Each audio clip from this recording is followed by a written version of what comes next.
এবার আমরা চলে আসি যে কিভাবে সেট গঠন পদ্ধতি থেকে তালিকা পদ্ধতিতে প্রকাশ করতে হয়। তো এই পদ্ধতিতে প্রকাশ কিভাবে করতে হয় তা আমরা শিখব। তো আমরা একটু খেয়াল করি যে আমার বোর্ডে দুইটা প্রশ্ন লেখা আছে, এই দুইটা প্রশ্ন থেকে আমাকে কি বলেছে যে কি এইটাকে কি করতে বলেছে যে আমার এটা কোন পদ্ধতি আছে, সেট গঠন পদ্ধতি, এবং এই দুইটা সেট গঠন পদ্ধতিটাকে বলেছে কি তালিকা পদ্ধতিতে প্রকাশ করতে। তাহলে আমরা কিভাবে করব, আমাদের সর্বপ্রথম মনে রাখতে হবে সেই বেসিক পাঁচটা জিনিস। ওই পাঁচটা জিনিস হলো যে একটা হচ্ছে কি আমার যে সেট গঠন পদ্ধতি থেকে তালিকা পদ্ধতিতে প্রকাশ করতে গেলে পাঁচটা জিনিসের ভিতরে একটা জোড় সংখ্যা, একটা বিজোড় সংখ্যা, একটা মৌলিক সংখ্যা, একটা গুণনীয়ক, একটা গুণিতক, অর্থাৎ এই পাঁচটা জিনিস আমার মনে রাখতে হবে। আমি যদি এই পাঁচটা জিনিস মনে রাখতে পারি সুন্দরভাবে, তাহলে আমার A to Z সব কিছু হয়ে যাবে। তো আমরা একটু খেয়াল করি এখানে কি আছে।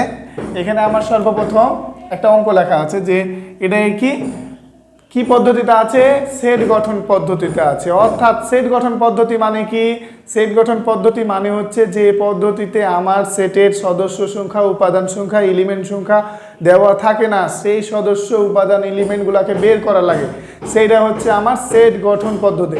তো এটাকে আমার তালিকা পদ্ধতিতে আনতে হবে, অর্থাৎ সেটগুলোকে কি করতে হবে তালিকা পদ্ধতিতে। তাহলে আমরা দেখতে পাবো কি দেখতে পাচ্ছি এখানে কি বলেছে, এখানে এ সেটের সদস্য কোন সংখ্যা সেট, স্বাভাবিক, এন মানে কি স্বাভাবিক সংখ্যা সেট,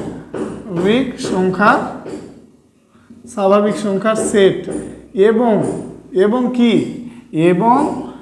সংখ্যা, মৌলিক সংখ্যা বলেছে। তাহলে মৌলিক সংখ্যা আমরা দিব, মৌলিক সংখ্যা। তারপরে বলেছে কি এই সত্যটা দিয়েছে, অর্থাৎ এই সত্য মানেটা কি, এই সত্য মানেটা কি বোঝাচ্ছে, এক্স এর মানটা কি হবে, এদিকে বড় আছে, বড় হবে, কার চেয়ে বড় হবে, এ 3-এর চেয়ে বড় হবে, এক্স এর মানটা 3-এর চেয়ে বড় হবে এবং 13 এর চেয়ে কি হবে ছোট হবে। এক্স এর এদিকে আছে মুখ, তাহলে কি হবে এটা বড় হবে, তাহলে এটা বড় হলে এগুলো কি হতে হবে, এক্স এর মানটা ছোট হতে হবে। অর্থাৎ এক্স এর মান 3-এর চেয়ে বড়, 13 এর চেয়ে ছোট এবং কোনো ইকুয়াল চিহ্ন নাই। অর্থাৎ তাহলে 3-এর চেয়ে বড় এবং 13 এর চেয়ে ছোট, এইগুলার ভিতরে কোন সংখ্যা, মৌলিক সংখ্যা কি কি আছে আমাকে ডিফাইন করতে হবে। তাহলে মৌলিক সংখ্যা এবং আরেকটা কি আর কি 3 এর চেয়ে কি 3-এর চেয়ে বড় এবং কার চেয়ে 13 এর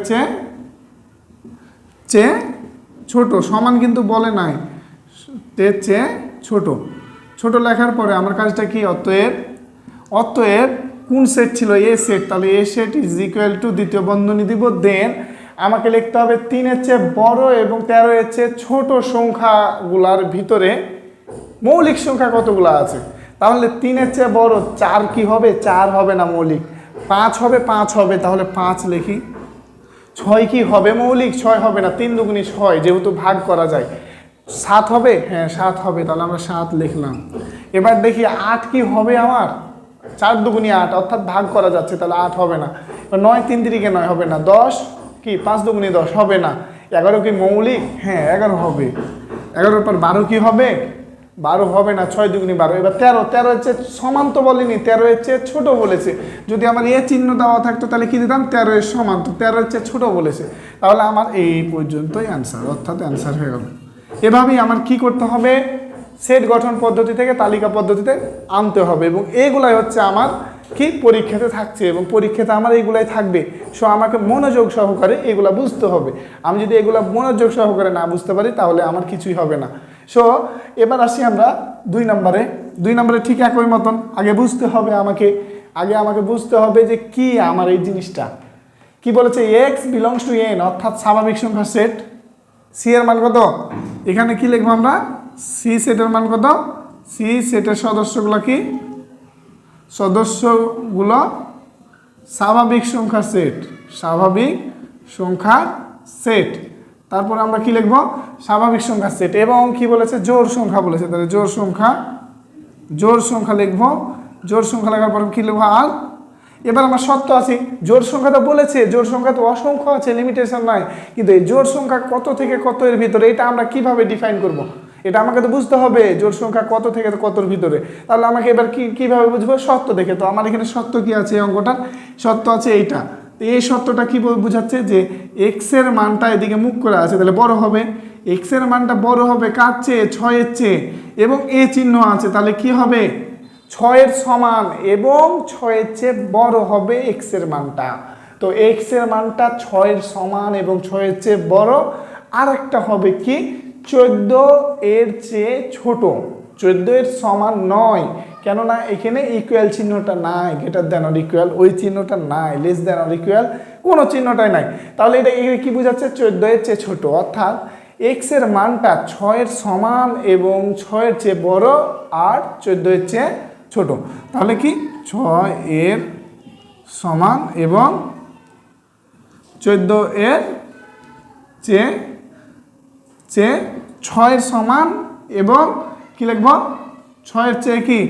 6 এর চেয়ে বড়, 14 এর চেয়ে ছোট। সুন্দরভাবে লিখবো আমরা এগুলা। তারপরে কোন সেট আমরা করছিলাম? C set. তাহলে সি সেট সমান আমার 6 এর সমান এবং 6 এর চেয়ে বড় আর 14 চেয়ে সমান। এগুলার ভিতরে জোড় সংখ্যা কি কি আছে? 6 হবে, যেহেতু 6 বসালাম। 7 কি হবে? 7 হবে না, 7 বিজোড়। 8 হবে, 8 হবে। 9 হবে না, 10 হবে। 11 হবে না, 12 হবে। তারপরে কি হবে? 13 হবে না, 14 কি হবে? 14 ইকুয়াল বলেনি, অর্থাৎ এ চিহ্ন দেয়নি, তাহলে আমি কি 14 বলতে পারবো না। দেন আমার ব্র্যাকেট ক্লোজ। এভাবে আমার সেট গঠন পদ্ধতি থেকে তালিকা পদ্ধতিতে প্রকাশ করতে হয়। তো আমরা সেট গঠন পদ্ধতি থেকে তালিকা পদ্ধতি থেকে সেট গঠন পদ্ধতি, এগুলো আমরা শিখলাম। এগুলোই আমার পরীক্ষাটা আসে এবং এসে থাকে। সো আমরা মনোযোগ সহকারে এগুলো বোঝার চেষ্টা করব, জানার চেষ্টা করব, তাহলেই আমাদের খুব সুন্দরভাবে সব কিছু আমরা প্রস্তুতি নিতে পারবো এবং গোছালোভাবে আমাদের সব কিছু হবে।